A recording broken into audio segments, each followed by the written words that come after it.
दोस्तों, प्यार में एक इंसान किस हद तक गुजर सकता है आप सोच भी नहीं सकते। एक लड़की जो कि किसी लड़के से प्यार करती थी, लेकिन उसकी शादी कहीं और हो जाती है। लेकिन वो अपने प्रेमी को भूल नहीं पाती। एक दिन उसे फोन लगाती है और कहती है, क्या हाल है, तुम तो मुझे भूल ही गए। प्रेमी कहता है कि तुम्हें कैसे भूल सकता हूं, लेकिन मेरा हाल मत पूछो, बहुत बुरा हाल है। कहती है, क्या हुआ। कहता है कि बहुत परेशानी में हूं, 25-30 लाख रुपयों का मेरे ऊपर कर्ज है। वो कहती है कि मेरे पास आओ, तुम्हारी सारी परेशानी दूर कर दूंगी। प्रेमी कहता है, मजाक मत करो। वो कहती है, मैं मजाक नहीं कर रही हूं, तुम वीडियो कॉल करो, मैं तुम्हें कुछ दिखाती हूं। दोस्तों, उसके बाद वीडियो कॉल पर वो अपना सारा घर उसे दिखाती है। अपने घर में रखी हुई अलमारी दिखाती है, अलमारी तिजोरी सब दिखाती है, और कहती है कि इसके अंदर बहुत गहने हैं, मेरे ससुर और मेरे पति के पास बहुत माल है, मैं तुम पर सब कुछ लुटा सकती हूँ। तो एक काम करो, तुम एक रात आओ और ये सब सारे गहने चुरा कर ले जाओ, अपने कर्ज उतार दो। दोस्तों, ऐसा ही होता है। एक रात जब घर के सारे लोग शादी में गए हुए थे, वो बहू भी गई हुई थी, उसकी प्रेमिका भी साथ में गई हुई थी। तो वो रात को आता है और अलमारी तोड़ता है, तिजोरियां तोड़ता है, सारे गहने उठाकर ले जाता है और बेचकर अपना सारा कर्जा चुकता कर देता है। लेकिन दोस्तों, जो प्रेमी था वो बहुत खुददार था, शायद वो भी अपनी प्रेमिका को बहुत सच्चा प्यार करता था। इसीलिए जो गहने ले जाता है, तो सारा कर्जा उतारने के बाद कुछ गहने बच जाते हैं, यानी कि जरूरत से ज्यादा थे। तो वो गहने वापस एक हफ्ते बाद लेकर आता है और अपनी प्रेमिका के आंगन में फेंक कर चला जाता है। लेकिन अब उसको क्या पता कि इस एक हफ्ते के दौरान वहां पर उसके पति और उसके ससुर जो है वो सीसीटीवी कैमरा लगवा देते हैं।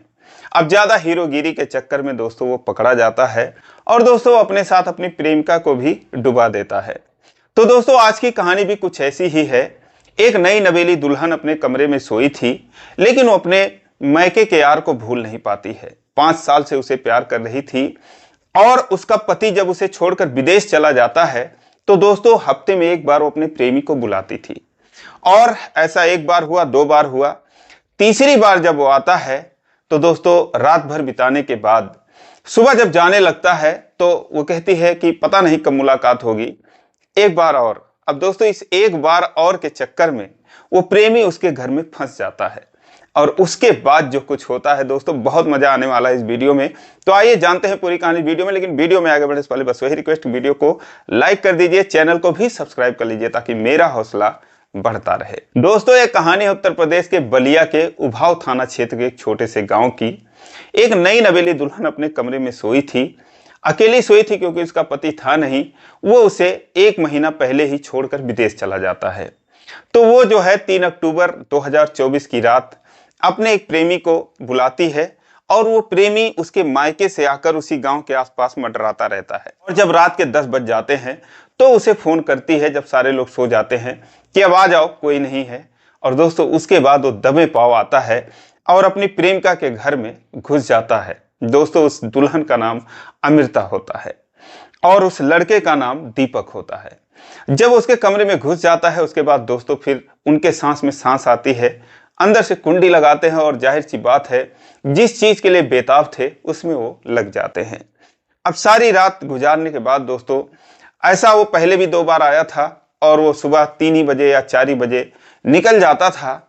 लेकिन आज जो है, जब वो सुबह जाने लगा 4 बजे के करीब, इससे पहले कि सारे लोग जग जाते, उसके घर में बहुत सारे परिवार थे। दुल्हन के कमरे के आगे उसके सास ससुर और उसके छोटे ससुर, उसकी नंदे, तमाम लोग थे। तो ये सारे लोग सोए थे। अब जब वो जाने लगता है, कहता है जाने का वक्त हो गया, लेकिन उसे रोक लेती है, कहती फिर पता नहीं कब मिलोगे और थोड़ा सा और प्यार करते हैं। दोस्तों, इस थोड़े से के चक्कर में 1 घंटा फिर कब बीत जाते हैं दोनों को पता नहीं चलता। जब होश में आते हैं तो फिर अपने कानों में आवाज सुनते हैं कि अरे बाहर तो सारे लोग जग चुके हैं, सारे लोग जो है बोल चाल रहे हैं। अब दोस्तों वहीं पर फंस जाता है, उसे निकलने का मौका नहीं मिलता। वो यही सोचता है कब निकलूं, कैसे निकलूं। और उसके घर में कुछ कंस्ट्रक्शन का काम चल रहा था, घर वगैरह बन रहा था। तो 2 मिस्त्री आ जाते हैं, कुछ लेबर भी आ जाते हैं, भीड़ और बढ़ जाती है। अब जो बहू थी वो कमरे से बाहर निकलकर रोज की तरह तो अपना काम कर रही थी, लेकिन कमरे के बाहर उसने कुंडी मार दिया कि कोई कमरे के अंदर जाए ना। लेकिन जो बच्चे थे दोस्तों, जो बच्चे होते हैं उनको दुल्हन का कमरा बहुत पसंद आता है, क्योंकि उसमें कुछ ना कुछ खाने की चीजें उनको मिल जाती हैं, साफ सुथरा बिस्तर रहता है, सब कुछ नया नया रहता है। तो अक्सर उसी दुल्हन के कमरे में उसके बेड पर खेलते रहते हैं। अब दोस्तों जब उसी दिन वो कमरे में जाने की कोशिश करते हैं तो बाहर से कुंडी लगा था और वो कमरे के आसपास ही रहकर उन बच्चों को मना करती है कि अंदर मत जाओ। अब दोस्तों बच्चे आते हैं और उसकी सास से कहते हैं कि आज जो भाभी जो है कमरे में जाने नहीं दे रही हैं और बाहर से कुंडी मार रखी है। अब सास जो है वो आती है और जैसे ही कमरे की तरफ बढ़ती है वैसे ही दुल्हन जो है अमृता जो अपने कमरे में घुस जाती है और अंदर से कुंडी मार लेती है। अंदर से कुंडी मारने के बाद अब वो डरी डरी वहां पर अंदर दीपक भी था और सास जो है जाके दरवाजा खटखटाने लगती है कि बहू क्या बात है, क्या परेशानी है। अब वो अंदर से कोई जवाब नहीं देती, ज्यादा खटखटाने के बाद कहती है कि अभी आ रही हूं। लेकिन दोस्तों अब उस सास को कुछ शक हो जाता है कि क्या बात है आखिर आज। अब वो दरवाजा पीटती रहती है, आखिरकार उसे दरवाजा खोलना ही पड़ता है। लेकिन दरवाजे के ओट में जो दीपक था वो खड़ा हो जाता है और फिर उसके आगे वो खड़ी हो जाती है। सास कमरे के अंदर घुसती है, चारों तरफ देखती है तो नजर उसके ऊपर पड़ जाती है, कहाँ छुपता वो। और दोस्तों उसके बाद फिर वो शोर मचाते हुए बाहर आती है, कहती है अरे पता नहीं किसको बहू ने कमरे में सुला रखा है, किसको बुला रखी है। अब दोस्तों इतना सुनते ही जो है उसके घर के जो सारे लोग थे वो जुट जाते हैं, उसके ससुर, छोटे ससुर, उसकी नंदे, जो मिस्त्री वगैरह लेबर थे सब आ जाते हैं। 5 ही मिनट के अंदर वहां पर 50 लोग आ जाते हैं। अब जाते हैं तो बहू को वहां से खींच कर बाहर करते हैं और उसको पकड़ते हैं, कहते हैं बता तू कहां से आया, क्या करने आया है। तो बोलता है मुझसे क्या पूछ रहे हो, अपने बहू से पूछो कि मैं यहाँ पर क्यों आया हूँ। अब दोस्तों जब उसको मारने पीटने लगते हैं, लात जूतों की बौछार कर देते हैं, लाठी डंडों का भी इस्तेमाल किया जाता है, उसका पैर दोस्तों फ्रैक्चर हो जाता है। और उसके बाद कोई पुलिस को फोन कर देता है, पुलिस भी आ जाती है। अमृता के माता पिता को भी फोन करके बुलाया जाता है कि तुम्हारी बेटी यहाँ पर ऐसे ऐसे कर रही है। अब दोस्तों जब पुलिस आती है तो उसको, उन दोनों को कम से कम सुरक्षा प्रदान करती है और उसके बाद उससे पूछती है कि क्या हुआ, आखिर ये कौन है, यहाँ पर किस लिए आया है और ये क्या तुम्हारा चक्कर है। अब दोस्तों उसके बाद अमृता जो पुलिस को कहानी सुनाती है उसे सुनकर वहां पर सारे लोग जो थे हैरान रह जाते हैं, पुलिस भी दंग हो जाती है। अमृता के अनुसार उसकी और दीपक की मुलाकात 5 साल पहले हुई थी, 2019 में। दीपक उसके गांव के बगल का एक लड़का था और दोनों एक दूसरे को प्यार करने लगे। और जब ये बातें अमृता के घर वालों को पता चली, चूंकि अमृता एक ऊंचे जाति की लड़की थी और दीपक एक दलित परिवार का बेटा था, तो उसके परिवार ने उसे मना करना शुरू कर दिया। लेकिन उसने साफ कह दिया कि मैं शादी करूंगी तो दीपक से ही करूंगी। लेकिन दोस्तों फिर उसके माता पिता उसको मारे पीटे, उसको बहुत समझाए और तमाम धमकियां उसको दी। उसके बाद जो है वो कहीं और शादी करने के लिए राजी हो गई। हालांकि दीपक भी जानता था कि उसकी शादी नहीं हो पाएगी, इसीलिए अपने घर में बताया ही नहीं। उसने सोचा कि बताना ही बेकार है जब शादी नहीं होगी। लेकिन अमृता ने बताया, लेकिन उसकी शादी हो नहीं पाई। अंत में उसकी शादी एक दूसरे गांव के एक लड़के से कर देते हैं। जो लड़का अच्छा खासा था, विदेश में कमाता था, पैसे वाला था और कुछ दिनों की छुट्टियों में गांव आया हुआ था जब उसकी और अमृता की शादी हो जाती है। शादी हुई, 2 महीना वो अमृता के साथ रहा, अपने पत्नी के साथ गुजारा और उसके बाद फिर वो विदेश चला जाता है। अब उसके विदेश चले जाने के बाद दोस्तों जो अमृता थी उसे दीपक की जरूरत महसूस हुई। फिर उसने एक दिन दीपक को कॉल किया और उसे सारी कहानी बताई कि मैं ऐसे कमरे में अकेले सोती हूँ, कोई नहीं रहता है और तुम अगर आ जाओ किसी तरीके से तो फिर बात बन जाएगी। दीपक जो था वो कहाँ डरने वाला था, उसने बताया कि मुझे डर नहीं लगता था, मैं वहां पर जाता था। वो दोस्तों अपने गांव से शाम की बस पकड़ता था और उसके बाद इसके ससुराल में आता था। ससुराल में आने के बाद वो इधर उधर अपना टाइम पास करता था और रात को जब 10-11 बज जाते थे तो दबे पांव उसके कमरे में घुस जाता था। उसके बाद दोस्तों वो रात भर वहीं पर रहता था और सुबह होने से पहले 3-4 बजे करीब वो वहां से निकल जाता था।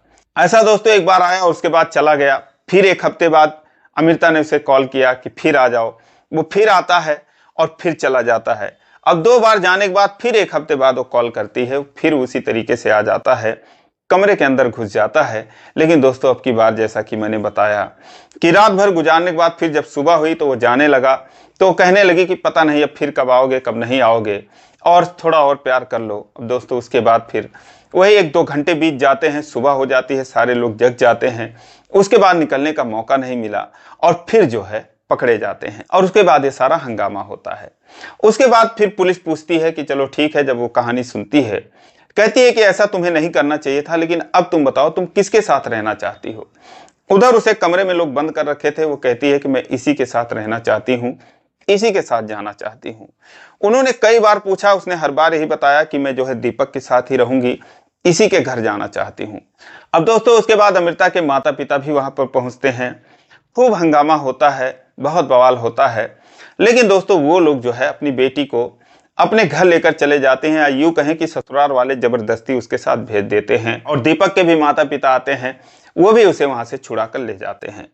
लेकिन 2 दिन बाद फिर वो वापस फोन करते हैं, कहते हैं कि मेरी बेटी ने अपनी गलती स्वीकार कर ली है, अब वो कोई ऐसी हरकत नहीं करेगी, आपके घर में इज्जत से रहेगी, सही तरीके से रहेगी। और फिर सुलह समझौता के साथ उसे लाकर वापस उसके ससुराल में कर जाते हैं। लेकिन दोस्तों अब एक बार दाग लग चुका तो वो कहाँ छूटने वाला। घर वाले जो है उसको ताना मारते हैं, उसकी नंदे ताना मारती हैं, सास ताना मारती है कि मेरे यहाँ तो तूने 2 ही महीने गुजारे, उसके साथ तो तू 5 साल से रिलेशन में थी, तो यहाँ किस लिए आई है। तरह तरह की बातें कहने लगे। और उसके बाद उन्होंने कहा कि तुझे यहाँ नहीं रहने देंगे। फिर वो कहते हैं चलो इसको इसके मायके छोड़ आते हैं। लेकिन अब की बार अमृता ने कहा कि अब मैं अपने मायके नहीं जाऊंगी, अगर आप लोगों को छोड़ना है तो आप लोग मुझे दीपक के घर छोड़ दो। लेकिन ये लोग दीपक के घर कैसे छोड़ते। आखिरकार एक बार फिर पंचायत बैठाई जाती है और सारे लोगों ने मिलकर फैसला किया कि अब जो अमृता है वो दीपक के घर जाएगी। सुलहनामा हुआ, वहां पर सब कुछ हुआ और उसके बाद दीपक उसे अपने घर लेकर जाता है, बाकायदा विदाई कराकर लेकर जाता है। हालांकि इस दौरान उसके पति का क्या स्टैंड था, जो कि विदेश में था।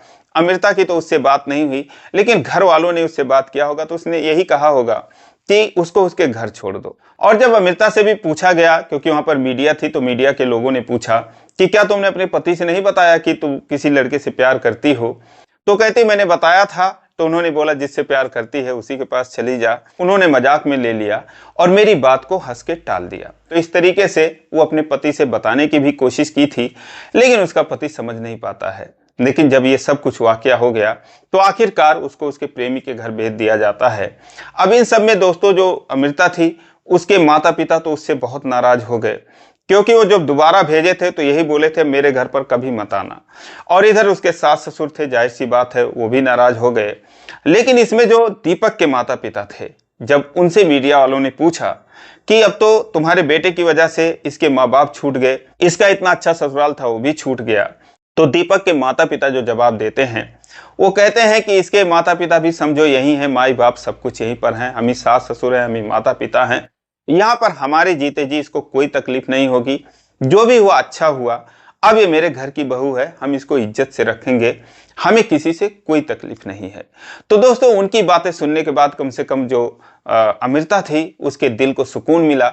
वो लोग उसे अपने बहू के रूप में रख रहे हैं। और दीपक का कहना है कि जब उसका पैर जो फ्रैक्चर हो गया था, लोगों ने मार के जो कर दिया था, वो ठीक हो जाएगा, वो भी कहीं कमाने जाएगा और अपनी पत्नी को बहुत अच्छे तरीके से रखेगा। तो दोस्तों इस तरीके से लोग कर जाते हैं कि जिस पर यकीन कर पाना मुश्किल होता है। दोस्तों ये रही आज की कहानी, आपको कैसी लगी कमेंट करके जरूर बताएं, गलती किसकी थी ये भी बताएं, और जरा भी अच्छी लगी हो तो वीडियो को लाइक कर दीजिए, चैनल को सब्सक्राइब कर लीजिए इसी प्रकार की कहानियों के लिए।